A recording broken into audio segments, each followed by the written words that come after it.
네, 강프로입니다. 자, 한미반도체 보겠습니다. 자, 한미반도체가 최근에 6월 14일 날 고점을 찍고 조금씩 내려오고 있는 그런 상황입니다. 이 상황에서 한미반도체만의 무언가 문제가 있었다면 여기 자, 하이닉스도 같이 떨어지지 않겠죠. 자, 지금 한미반도체가 오른 이유에 대해서 우리가 한번 생각해 봐야 될 필요가 있는데, 한미반도체가 오른 이유는 HBM에 대한 수요가 끊이지 않기 때문에 그렇습니다. 그러면 이게 언제까지 끊이지 않을까요? 지금 당장 봤을 때 뭐 오늘 뭐 4% 내리니까 이렇게 된다 저렇게 된다, 이 내용이 중요할까요? 이 내용이 중요하지 않습니다. 물론 뭐 기술적으로 뭐 22평을 지지받을 수 있고 62평까지 떨어질 수 있고 이런 상황에 대한 부분은 우리가 예상해 볼 수 있고 판단해 볼 수 있겠지만, 기본적으로 이렇게 추세를 장기간 형성해 왔었던 이 내용에 대한 부분이 훼손되었는가, 그 내용에 대해서 우리가 한번 생각해 볼 필요가 있다는 겁니다. 만약에 훼손되었다면 엔비디아도 만약에 보유하고 있으면 팔아야 되고요, 하이닉스도 보유하고 있으면 팔아야 됩니다. 근데 지금 그런 상황이 나오지 않고 있다는 거죠. 그리고 그게 어디까지 진행되느냐,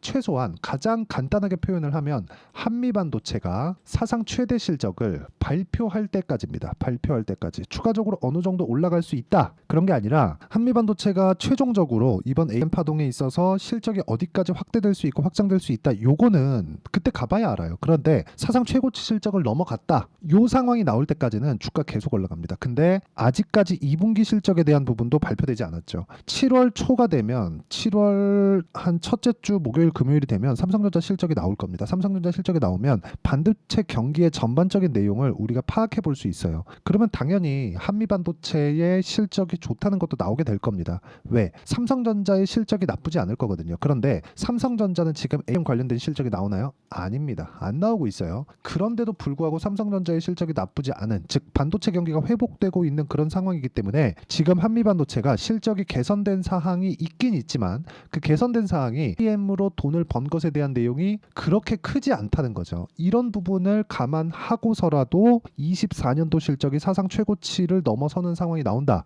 그러면 이제는 실적이 어디까지 올라가야 되는지 그 부분을 맞춰야 되기 때문에 그때부터는 주가를 굉장히 냉정하게 봐야 됩니다. 기대감에 의해서 상승하는 게 아니라 무조건 실적을 찍어가면서 우리가 그 상승에 대한 어디까지 올라갈 수 있을 것인지에 대한 그 내용에 대한 판단을 해야 되는 겁니다. 그런데 아직까지는 그게 아니라는 거죠. 하이닉스 마찬가지예요. 하이닉스 지금 뭐 실적 잘 나오고 되게 좋아진 것처럼 이야기들을 많이 하는데, 하이닉스 실적도 보잖아요. 여기 1분기 실적에 보면 이제 2조 8천억, 그쵸? 분기당 2조 8천억 흑자 전환이 되었습니다. 4분기에 흑자 전환이 되었는데 순이익은 적자였고요. 4분기에 흑자 전환된 폭도 보면 3,400억이에요.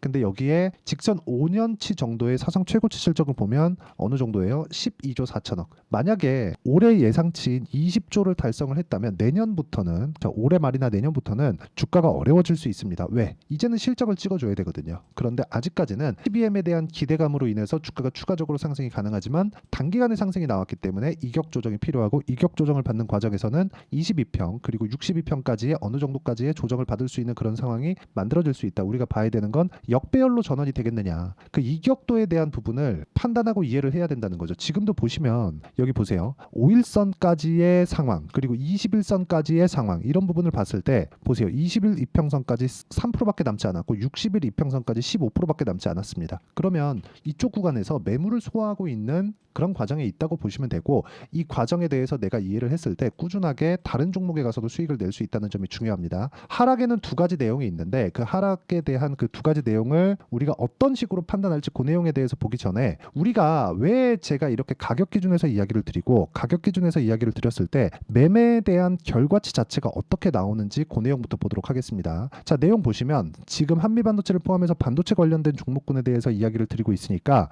반도체 종목군들을 제가 어떻게 매매를 하고 있는지를 보면 올라가는 구간에서 계속해서 확인하고 매매를 한다는 거죠. 주목해서 보셔야 될 건 동일한 타점, 우리는 올라가는 구간에서 확인하고 매매를 하고 있다는 점이 중요하고요. 지금 한미반도체 같은 경우에도 확인하고 매도를 해도 충분한 상황이기 때문에 지금 뭐 내려간다 그래서 뭐 이격도를 좁혀 놓고 있는 그런 상황인 거지, 여기서 뭐 되게 뭐 위험한 문제가 생기거나 어려운 문제가 생기거나 그런 상황은 벌어지지 않습니다. 그리고 그 내용에 대한 부분을 제가 이렇게 실전에서 어떻게 활용하고 있는지 이야기를 드리고 있는 거예요. 실제 수익은 뭐 14%, 26% 이런 정도의 수익이 발생하고 있고요. 그리고 뭐 다른 종목을 보더라도 마찬가지예요. 뭐 YC나 그런 종목을 보더라도 올라가는 구간에서 계속해서 매매를 하고 있다는 점이 중요하고요. 실제 반도체 파생돼 있는 종목을 보더라도 퇴선과 같은 종목입니다. 어때요? 매수, 매도해서 2주가 채 걸리지 않는 시간 동안 50%씩 이렇게 수익을 내고 있고요. 이 내용에 대한 부분을 제가 여기 소통방에서 모두 공유를 해드리고 있습니다. 자, 실제 보면 한화엔진 오늘 같은 경우입니다. 한화엔진, STX 중공업 이런 식으로 내용 진행이 됐고, 한화엔진 같은 경우에는 오늘 한 6% 정도의 상승세, 제가 3거래일째 매수를 이어오고 있습니다.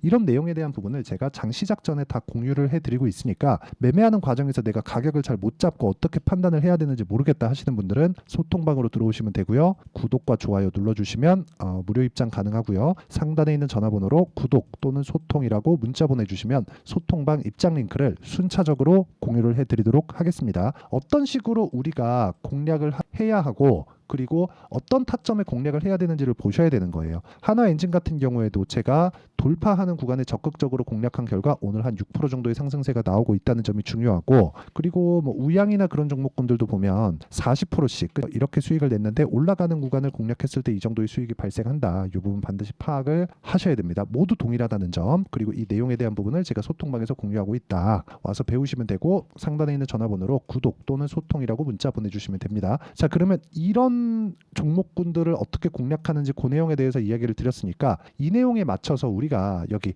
한미반도체를 보면 명확하게 이해를 할 수 있는 부분이 하나가 있죠. 올라갔기 때문에 제가 보고 있는 거고, 내려오는 과정에서는 단기간 많이 올라왔기 때문에 이격 조절을 하고 있는 과정에 있는 거고, 지금 정배열 구간을 유지하고 있기 때문에 떨어지더라도 22평에 대한 지지 구간, 62평에 대한 지지 구간이 있을 수 있는 거고, 당장에 폭락이 나오려면 하이닉스부터 시작해서 엔비디아, 그쵸, 굉장히 안 좋은 움직임이 나와야 되는데 그런 상황이 아직까지는 나오기 어려운 구간인 점, 고가에서 엔비디아 같은 경우에도 한 10% 빠졌습니다. 그렇기 때문에 지금은 기술적 반등 구간에 있고, 여기서 추가적으로 하락하는 상황이 나오더라도 22평과 62평에 대한 지지를 받을 수밖에 없는 그 상황에 있다. 정배열 구간에 있으니까. 이게 한미반도체뿐만 아니라 엔비디아도 마찬가지고 하이닉스도 마찬가지라는 거죠. 하이닉스 같은 경우에도 22평까지 내려갔을 때 어떤 상황이 진행되는가, 엔비디아의 어떤 상황이 진행되는가, 이 부분을 체크해야 될 필요가 있고, 그 당시에는 한미반도체에 대한 상황도 마찬가지라는 거죠. 즉 한미반도체가 내려가기 위한 여러 가지 보험적인 요인들이 하이닉스에서도 작용을 하고 엔비디아 쪽에서도 작용을 하고 있는 그런 상황이 있다. 근데 삼성전자는 반대의 위치에 있습니다.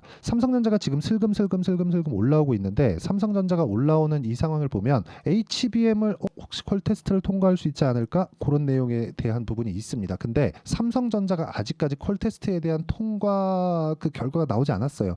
앞으로 나오게 됐을 경우에는 한미반도체도 그렇고 하이닉스 쪽도 그렇고 약세를 어느 정도까지는 보이긴 보일 겁니다. 근데 그런 부분을 지금 먼저 반영하고 있다면 우리가 그런 부분에 대해서도 그렇게 크게 걱정할 필요는 없습니다. 이 구간에서 우리가 봐야 되는 건 여전히 똑같은 거예요. 혹시라도 삼성전자가 퀄 테스트를 통과해서 HBM에 합류한다, 엔비디아 HBM에 합류한다고 하더라도, 그렇다는 건 한미반도체 장비를 안 쓰고 퀄 테스트에 통과를 했다는 거니까 한미반도체 자체적인 악재는 맞지만, 그러면 그럴수록 확대된단 말이에요. HBM이 지금 쇼티지에 있는 상황인데 여기서 확대됐을 때는 규모는 더 커지기 마련입니다. 이건 어쩔 수가 없어요. 지금 A 반도체는 만들어 놓고 던지면 나가는 겁니다. 없어서 못 사고 있는 그런 상황이에요. 이 상황에서 쇼티지가 나고 있는, 즉 공급이 부족한 이유가 HBM이기 때문에 여기는 그냥 아직까지는, 그쵸, 실적이 사상 최고치의 실적을 달성할 때까지는 그냥 간다고 보시면 됩니다. 오히려 2분기 때 한미반도체의 실적이 안 좋잖아요. 그러면 앞으로 좋아질 것이기 때문에 먼저 조정받은 구간에서 내가 매수할 수 있는 그런 상황을 만들어야 되는 게 필요합니다. 하지만 반등을 확인하고 매수할 수 있는 타점이 중요한 거고, 그 타점에 대한 부분은 여기 소통방에서 제가 하나하나 다 공유를 해드리도록 할 테니까 상단에 있는 전화번호로 구독 또는 소통이라고 문자 보내주시면 되고요. 아까 전에 제가 매매한 내역을 다 보여드렸는데, 보통 2주를 채 걸리지 않고 제가 매도를 한다는 점, 이런 부분 반드시 봐주시고, 이 내용에 대한 부분은 저는 단기 보유 전략이라고 이야기를 드리고, 여기 한미반도체의 단기 보유 전략을 함께 제가 준비를 해왔고요. 무엇보다 중요한 내용은 단기 보유 전략, 즉 2주 안에 수익 전환을 하는 것이 중요합니다. 만약에 수익 전환을 하지 못한다, 그럼 손절해야 돼요.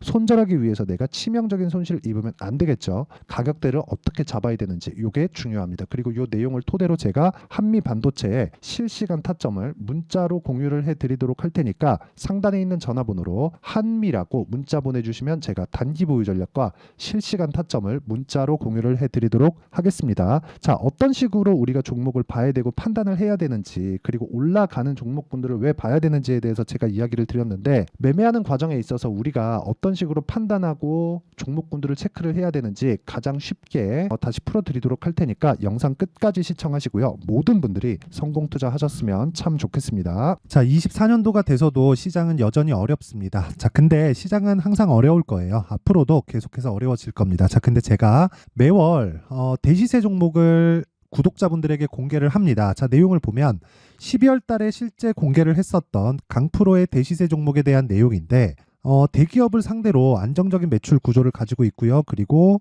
현재 주요 거래처는 삼성전자, 인텔, 하이닉스, TSMC, 해외에 반도체 관련된 기업이라는 걸 알 수 있죠. 그만큼 1월 달에 제가 보고 있었던 종목은 반도체 관련주라는 걸 알 수 있습니다. 공개를 해드리면 이 내용입니다. 여기 어보브 반도체, 그쵸? 실제 제가 거래한 내용을 공개를 한 거고요.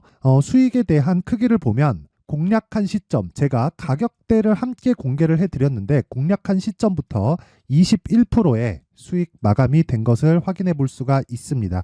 자, 근데 지금도 마찬가지입니다. 지금은 어떤 이슈가 있을까요? 2월 달에 발표한다는 기업 밸류업 프로그램이 있죠. 근데 그걸로 인해서 지금 2월 달에 발표한다고 이야기가 나온 상황이고요. 무엇보다 우리가 생각해야 될 내용은 한 가지입니다. 어떤 이슈나 그리고 어떤 상승할 수 있는 내용으로 인해서 주가가 올라가는 것은 맞죠. 하지만 가격이 먼저 반영한다는 걸 반드시 알고 있어야 되고, 그런 내용에 대한 파악이 되었을 때, 그쵸? 여기 어보브 반도체처럼 21%, 그쵸? 대략 3에서 4일 동안 20% 이상의 수익을 먹을 수 있고요. 그리고 여기 HLB 같은 종목처럼 대략 일주일이 채 되지 않는 기간 동안 30%의 수익을 낼 수 있습니다. 자, 그러면 답은 나왔어요. 재료에 대한 부분보다 중요한 게 가격이다. 자, 근데 지금 시장에 쏠려 있는 게 뭐죠? 2월 달에 발표하는 기업 밸류업 프로그램에 대한 내용이죠.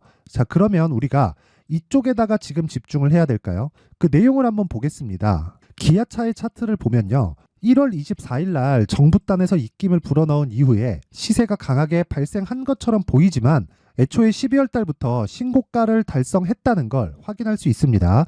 자, 그러면 우리가 스케줄을 따져봤을 때 우리가 어디를 봐야 될까요? 4월 달 총선을 봐야 됩니다. 드디어 때가 온 거죠. 4월 달 총선이 끝나면 그 뒤엔 뭐가 있죠? 대선 전국으로 들어갑니다. 그러면 우리는 4월 달 총선부터 시작해서 대선까지 이어질 수 있는 종목을 찾는 게 정말 중요합니다. 그게 정부 정책의 방향과 그리고 스케줄에 맞춰서 가는 거예요. 정치적인 상황에 따라서 주가가 움직이는 걸 우리는 수도 없이 많이 봐왔기 때문에 스케줄에 맞춰서 가는 게 지금으로서는 답이 될 수 있습니다. 그리고 무엇보다 어느 정도의 시세를 내는지 그 첫 번째 단계인 상황을, 그쵸? 제가 12월 달 밝혀드렸었던 대시세 종목으로 이미 공개를 해드렸기 때문에, 그쵸?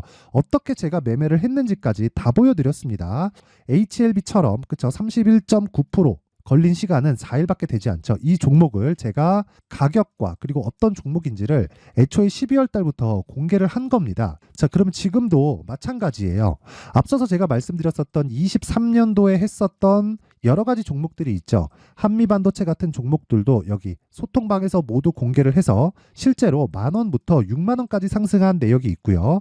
왜 공략을 했는지를 제가 다 공개를 해드렸습니다. 근데 지금도 마찬가지라는 거죠. 정부 정책의 방향에 맞춰서 또는 선거 스케줄에 맞춰서 매매를 이어가야 될 때가 됐고요. 제가 총선 관련된 큰 시세가 나올 수 있는 대시세 종목을 준비를 해놨습니다. 길게 말씀드리지 않겠습니다. 모든 종목들은 신고가를 달성하면서 대시세 준비를 하게 되고요.